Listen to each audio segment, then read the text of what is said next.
Morning all of you. आज मैं आप लोगों को पार्ट 2 किसान का न्याय पढ़ाऊंगी। किसान का न्याय एक लोक कथा है। इसमें दो मित्रों के माध्यम से किसान द्वारा राजा को न्याय की राह दिखाने का वर्णन किया गया है। यह कहानी जहां एक तरफ हमारा मनोरंजन करती है, वहीं दूसरी तरफ हमें न्याय का मार्ग दिखाने की प्रेरणा देती है। यह हमें बताती है कि अन्याय होने पर हमें हार मानकर नहीं बैठ जाना चाहिए, बल्कि उसके लिए प्रयास करना चाहिए कि हम इस समस्या का समाधान कैसे कर सकें। साथ ही हमें यह भी बताती है कि एक राजा को अपनी प्रजा के ज्ञान का भी लाभ उठाना चाहिए। इस कहानी में राजा को सही न्याय का रास्ता एक किसान ही दिखाता है। अब मैं आप लोगों को इस कहानी में आए कठिन शब्दों के अर्थ बताती हूँ। सबसे पहला शब्द है न्याय। न्याय का अर्थ होता है इंसाफ, फरियाद अर्थात विनती, धूर्त अर्थात चालाक, अशर्फियाँ अर्थात सोने के सिक्के, निश्चिंत अर्थात बिना चिंता के, धैर्य अर्थात हिम्मत, चौपाल अर्थात पंचायत स्थल। अब कहानी इस प्रकार है। राजा विक्रमादित्य अपने न्याय के लिए प्रसिद्ध थे। उनके राज्य में प्रजा सुखी और प्रसन्न थी। वे सभी जरूरतमंदों की सेवा किया करते थे और उनकी मदद करते थे। वे सभी की फरियाद सुनते और उनका यथोचित न्याय भी करते। कोई भी उनके दरबार से निराश होकर नहीं जाता था। प्रजा भी उनका सम्मान करती थी। उन्हीं के राज्य में एक व्यापारी था जिसका नाम था देवदत्त। वह बहुत ही भोला भाला और सीधा साधा नेक दिल का व्यक्ति था। धूर्त और चालाक लोग उसके भोलेपन का फायदा उठाते थे। एक दिन तड़के ही उसे एक सपना आया। सपने में साधु महाराज आए और कहने लगे, पुत्र तुम इतने बड़े व्यापारी हो, ईश्वर ने तुम्हें सब कुछ दिया है, फिर तुम तीर्थ यात्रा पर क्यों नहीं जाते हो? कुछ पुण्य कमा लो, वही तुम्हारे साथ जाएगा। देवदत्त तीर्थ यात्रा की तैयारी में लग गया। उसने अपना सारा सामान बेच दिया और उसके पास ढेर सारा धन इकट्ठा हो गया। उसने सोचा कि तीर्थ यात्रा से आने के बाद वह एक मंदिर बनवाएगा और उसमें पूजा अर्चना किया करेगा। उसने तीर्थ यात्रा के लिए आवश्यक राशि गिनकर अपने पास रख ली और उसके बाद जो शेष बचा था 1000 अशर्फियाँ बच गई। उसने सारी अशर्फियाँ एक मटके में रख दी और उसको आम के पत्ते से ढक दिया। उसके निकट अर्थात उसके घर के पास उसका एक मित्र रहता था जिसका नाम था सोमदत्त। वह बहुत स्वार्थी था। वह जो है अपना घड़ा लेकर उसके पास गया और बोला, मित्र सोमदत्त, मैं तीर्थ यात्रा पर जा रहा हूँ, मुझे अब वापस आने में 1 वर्ष लग जाएगा। क्या तुम यह घड़ा मेरी अमानत समझकर अपने पास रख लोगे? तुम्हारा बड़ा उपकार होगा। तो सोमदत्त ललचाई नजरों से देखता है और कहता है कि मित्र देवदत्त, यह तुम्हारा ही घर है, कहीं भी रख दो। जब तुम तीर्थ यात्रा से वापस आना तो तुम अपना सामान ले जाना। यह सुनकर देवदत्त बहुत खुश हुआ और घड़ा उसके घर में रख दिया। उसने देवदत्त का धन्यवाद किया और घर से चला गया। फिर निश्चिंत होकर देवदत्त तीर्थ यात्रा पर चला गया। लगभग साल भर बाद जब वह पुनः वापस आता है तो वह अपना घड़ा लेने सोमदत्त के पास जाता है और कहता है कि सोमदत्त, मेरा घड़ा वापस कर दो।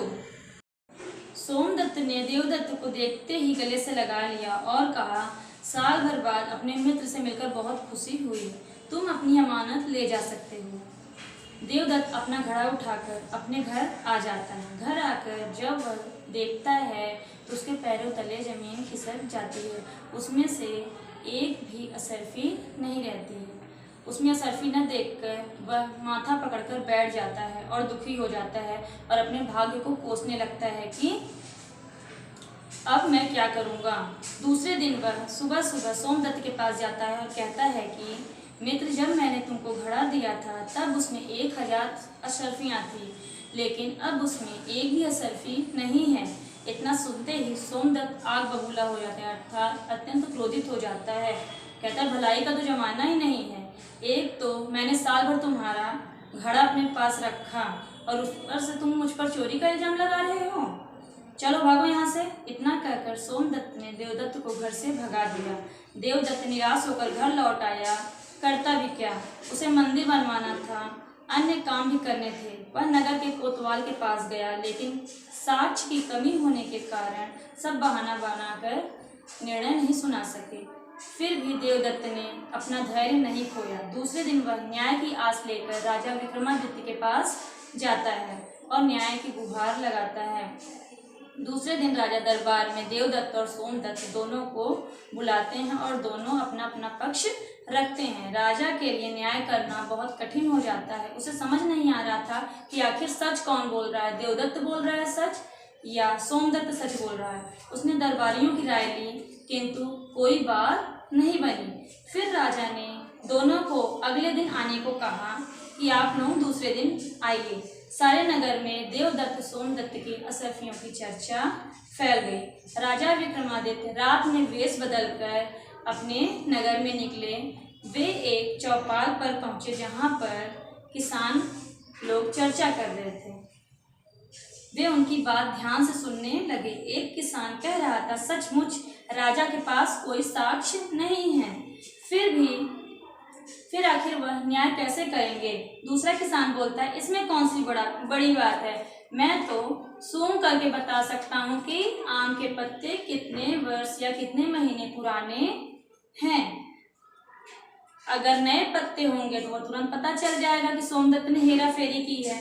राजा को न्याय का रास्ता दिख गया। राजा ने सिपाहियों को उस किसान को दरबार में उपस्थित होने के लिए कहा जिस किसान की बात राजा ने रात में सुनी थी। राजा ने सोमदत्त और देवदत्त को भी घड़े और आम के पत्तों के साथ दरबार में उपस्थित होने के लिए आदेश दिया। दूसरे दिन दरबार की कार्यवाही आरंभ हुई। सभी पहले से ही उपस्थित थे। राजा ने किसान से कहा, सुना है तुम पत्तों को सूंघकर बता सकते हो कि पत्ते कितने पुराने हैं। अब तुम इन पत्तों को सूंघ करके बताओ कि यह पत्ते कितने पुराने हैं। किसान ने पत्तों को हाथ में लिया और सूंघ कर कहा कि महाराज, ये पत्ते तो मात्र 2 महीने पुराने हैं। इतना सुनते ही सोमदत्त जो है वो थर थर कांपने लगा। उसने अपनी गलती स्वीकार की और बोला, महाराज मुझसे गलती हो गई, मेरे मन में लालच आ गया, मुझे क्षमा करें। दुहाई महाराज की, दुहाई महाराज की। राजा ने देवदत्त की ओर देखा और कहा, देवदत्त तुम क्या चाहते हो। तो देवदत्त कहता है कि जो महाराज आज्ञा दें। फिर राजा ने सोमदत्त को आदेश दिया कि वह अविलंब देवदत्त की सारी असरफियां देवदत्त को वापस कर दे और माफी मांग ले। देवदत्त की पूरी असरफियां वापस करने का आश्वासन देते हुए क्षमा की गुहार लगाई। सोमदत्त के अनुरोध पर राजा ने उसे क्षमा प्रदान कर दिया। सोमदत्त ने देवदत्त की सारी असरफियां वापस कर दी और फिर कभी जीवन में हेरा फेरी न करने की कसम खाई। तो बच्चों, हमें इस पाठ से यह शिक्षा मिलती है कि हमें अपने मित्रों को धोखा नहीं देना चाहिए।